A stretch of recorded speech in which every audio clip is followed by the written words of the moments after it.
Good morning, good morning, good morning. Buenos dias, mi gente. Yo. Welcome to Daily Discipline number 452. My name's Rob Hoback.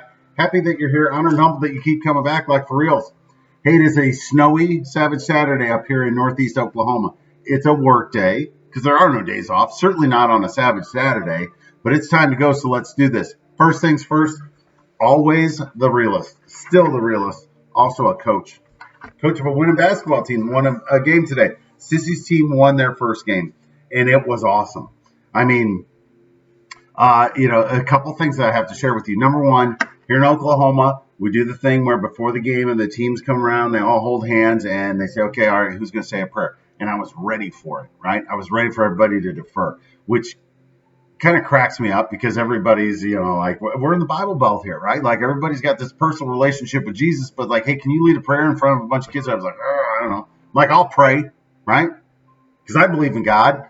So I put up a prayer, and said, hey, thanks for getting everybody here safe. Thanks for the rain and the snow. We're going to need it later for our crops, and appreciate the ability to, in the environment where we can compete and learn, keep everybody safe, and bring the Hornets a win.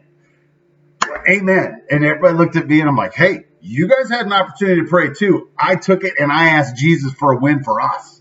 He gave us one. It's a true story. So my thankies go out to a couple things. Number one, at the game, one of Sissy's players came running up and did I do my? Yeah. One of the players came up and he was like, hey, Coach Rob. I'm like, what's up? He's like, hey, you told us to dream about winning last night, and I dreamed that I scored 10 points. I'm like, no, right? Awesome. And he scored 6. So I told him after the game, like, see how that works? Like, if you think about it and you decide that that's the way it's going to be, then that's the way it's going to be. And if we can start teaching kids that in first grade, imagine how good their life's going to be. The second thing on my thank yous is that when we're in the car, oftentimes it's a struggle, right? And so, as we've talked about, let's use music as a way to soothe things, make things better instead of exaggerating the mood that we're in. And so, I thought, man, I used to love those Sesame Street songs, and so did all my brothers and sisters. I think she had an 8-track. And so we would listen to it. It had C is for Cookie and all that. And so, so we've started listening to C is for Cookie in the car. So let's just be honest. Like I'm a real life version of the Cookie Monster. Instead of blue, I'm white. And I love cookies, and so do all my kids. So we started listening to it. At first, Jack was like, no, so turn it down, And then every time we start playing, everybody starts getting a little more involved in it. Last night we were driving around. I mean, it was pouring rain. It was terrible. The weather was just awful. But we're driving around listening to C is for Cookie, and everybody's singing along, and hell, even Bro started playing along with us. And I thought to myself in that moment, I'm like, this is another happy place for you. When you need to go to a happy place, when you need to calm yourself down, think about how happy I was. I mean, like happy all the way inside there. Just like, this is what it's all about, right? Like we're all together. We're just having fun. We're figuring out how to keep each other out of the ditch. And it's about a Sesame Street song about eating cookies. Who doesn't like eating cookies? Weird ass people that I don't want to be friends with. That's who doesn't.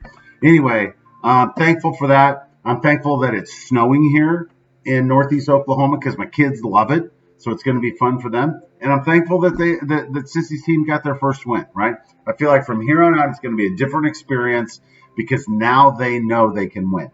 And most of the kids that are on Sissy's team didn't play before, so this is the first time for them. So just a lot to be thankful for today.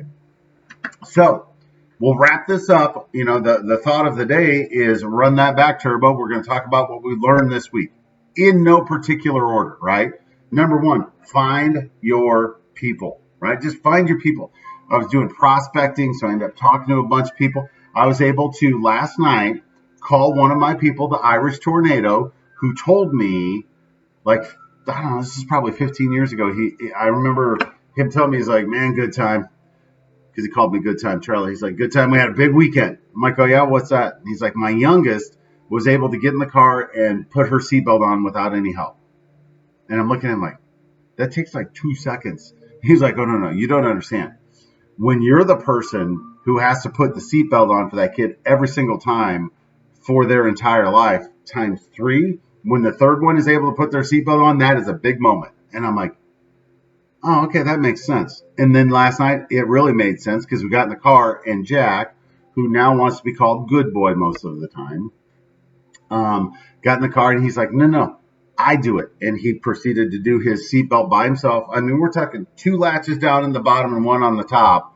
And yeah, he did it. And he was proud of himself. And so I was like, man, I got to call the Irish Tornado and tell him about this, right? Like he told me how this was going to be a defining moment. This was a big milestone for people who have multiple children.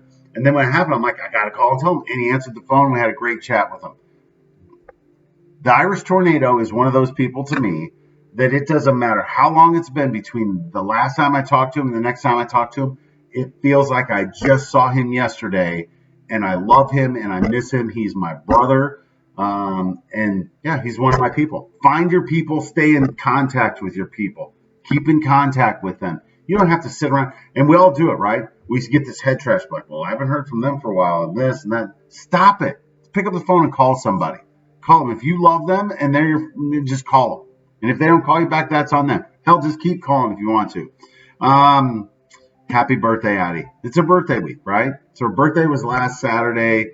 She had her party and everything. She got, I got her a dollhouse that she loves. She's back there playing with it now. She's just nonstop. She's obsessed with it. She loves it. Makes me happy, right? We talked a lot about, we had several daily disciplines where we talked about the fundamentals of a success plan.